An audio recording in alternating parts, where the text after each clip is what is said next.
Hello and welcome. I'm Dr. Kate Boyd. I'm really glad you're here. Today I'm going to talk about scales. I get a lot of questions about scales, and so I thought I would just spend a little bit of time addressing the question of what progression I recommend that my students learn their scales in. Now, this is assuming that you already know all of the scales, like you've learned the fingering, you've gone through all the keys, you know all 24 major and minor keys, you're comfortable with harmonic, melodic, and natural minor scales.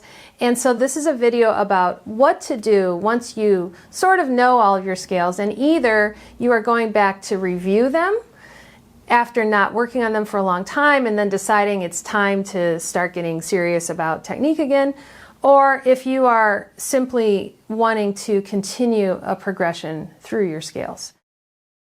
By the time a student comes to work with me at the university level, either they already have a technical routine that they do on a daily basis that incorporates scales, arpeggios, etudes, warm-up exercises, or they don't really have any kind of organized warm-up or technical routine, and they learned their scales a long time ago but don't practice them anymore. So with those students, what I do is I always say, okay, let's work on the scales, and we're going to just get so that you play all 24 of those scales comfortably 2 octaves hands together. So you would just play 2 octaves,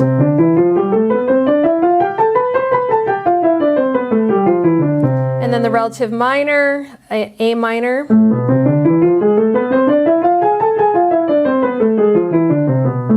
And then I work around the circle of fifths, so you want to do 1 flat, that's F major.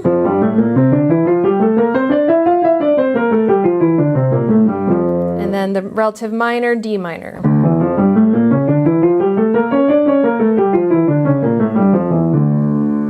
I always recommend using the harmonic minor as the default minor scale, partly because that's the most common minor scale that appears in classical repertoire, and also just to avoid having to spend 3 times as long on the scales. And then you can change it up. Sometimes do melodic, sometimes do natural, but really just harmonic as the default is really helpful. So if you notice, what I did was I started at C major. I did the major, I did the harmonic minor. Then I did F major, that's 1 flat in the key signature, and then I did D minor as the harmonic minor. And then the next key I would do would be B flat, and then the harmonic minor.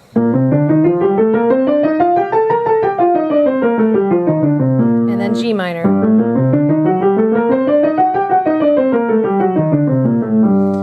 Practicing the scales, going around the circle of fifths like that, and also doing the major and the relative minor is a very helpful way to continually reinforce your understanding of theory, because classical music moves very often by fifths. And so if you're used to thinking in terms of C major, F major, B flat major, E flat major, A flat major, and just working through the circle of fifths, and then you can go the other direction too. You can go through the sharp side to practice it that way as well.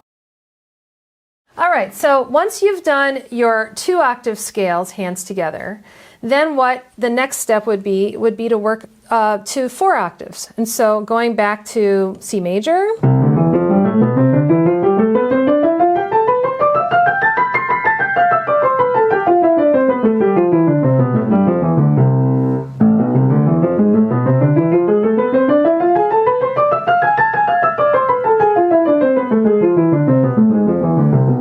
etc., and then going to F and around the circle of fifths, like I said. Then what I always recommend doing, once you get up to 4 octaves with all 24 keys, being able to work around the circle of fifths, is then using your metronome to work up by benchmarks. And the benchmark tempos I recommend are starting working up to 60 to the quarter note, and so that's 4 notes per click. And so this is an example of that. So it's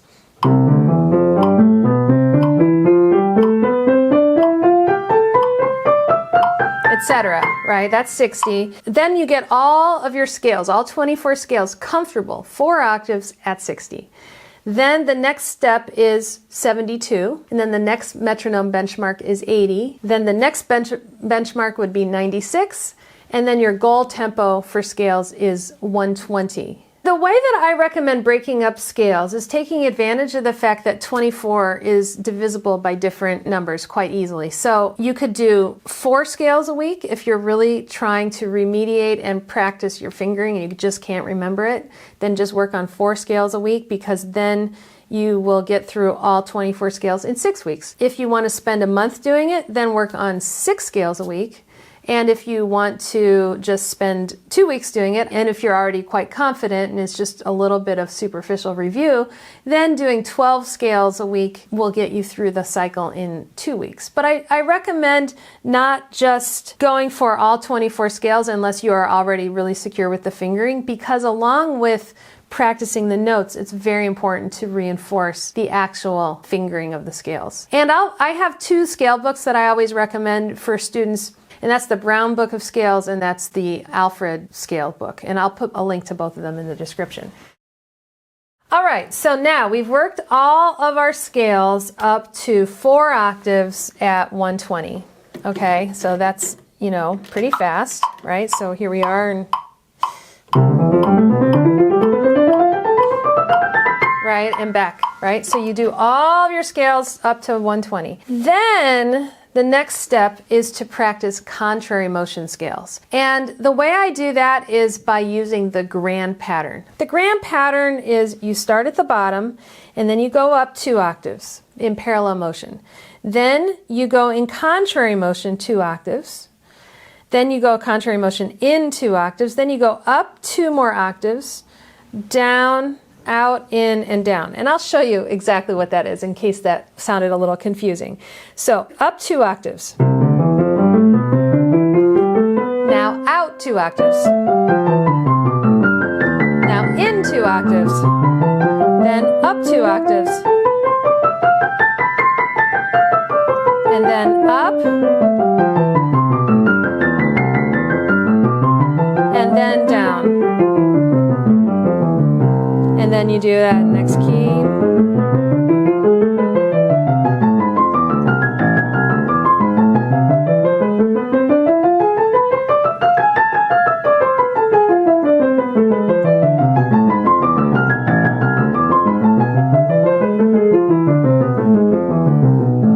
Etc. So getting really comfortable with the grand pattern is the next step in scale practice. And that can take kind of a while, because a lot of times when you get to the black keys, it can take some real practice to get comfortable with contrary motion, with the hands going out in opposite directions while feeling really secure with the fingerings. Then what you do as you practice through the scales, you go back to learning all 24 of them at 60, and then you work up to 72, to 80, to 96, and then 120. And that's going to take a while, right? The contents of this video are not to be, you know, done in just a couple weeks. It's like this is kind of a plan that could take half a year or at least a few months. The next step after you're really comfortable with all 24 of your scales using the grand pattern in parallel and contrary motion is to practice your scales in tenths and sixths. I go up in tenths, and then I go down the keyboard in sixths, I go up the keyboard in sixths, and then I go down the keyboard in tenths. And I'm going to demonstrate that to you. So going up in tenths.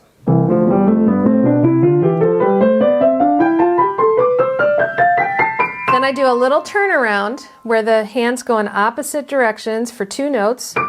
Now I'm in 6, and I go down in 6. And then up in 6.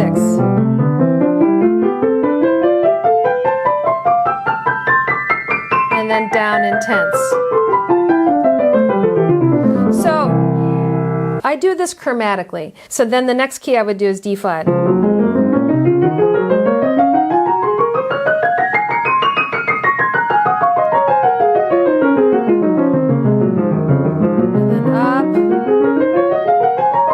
In 6, then in tenths,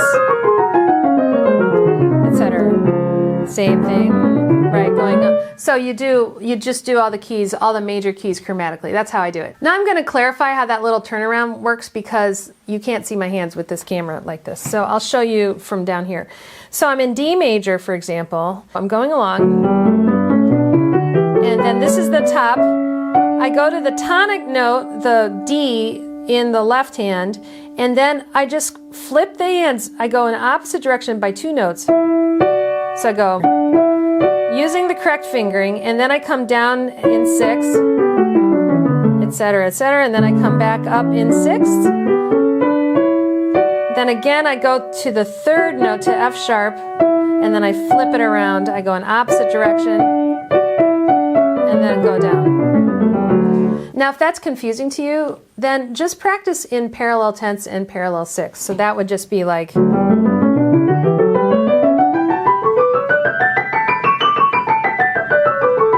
right? So that's tenths. And then 6 would be just starting with the right hand on the tonic, left hand 1/6 below.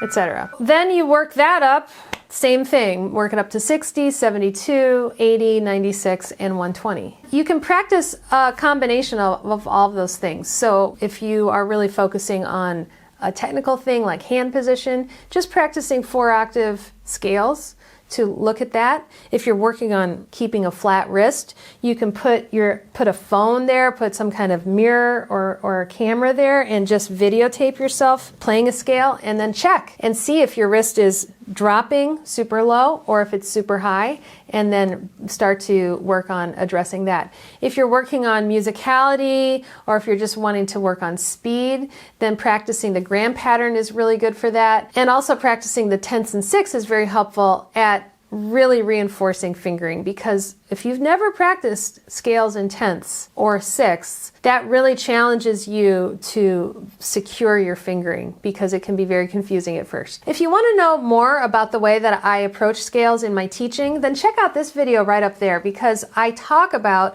my 3 foundational principles for scale playing. I'll see you there, and happy scale practicing.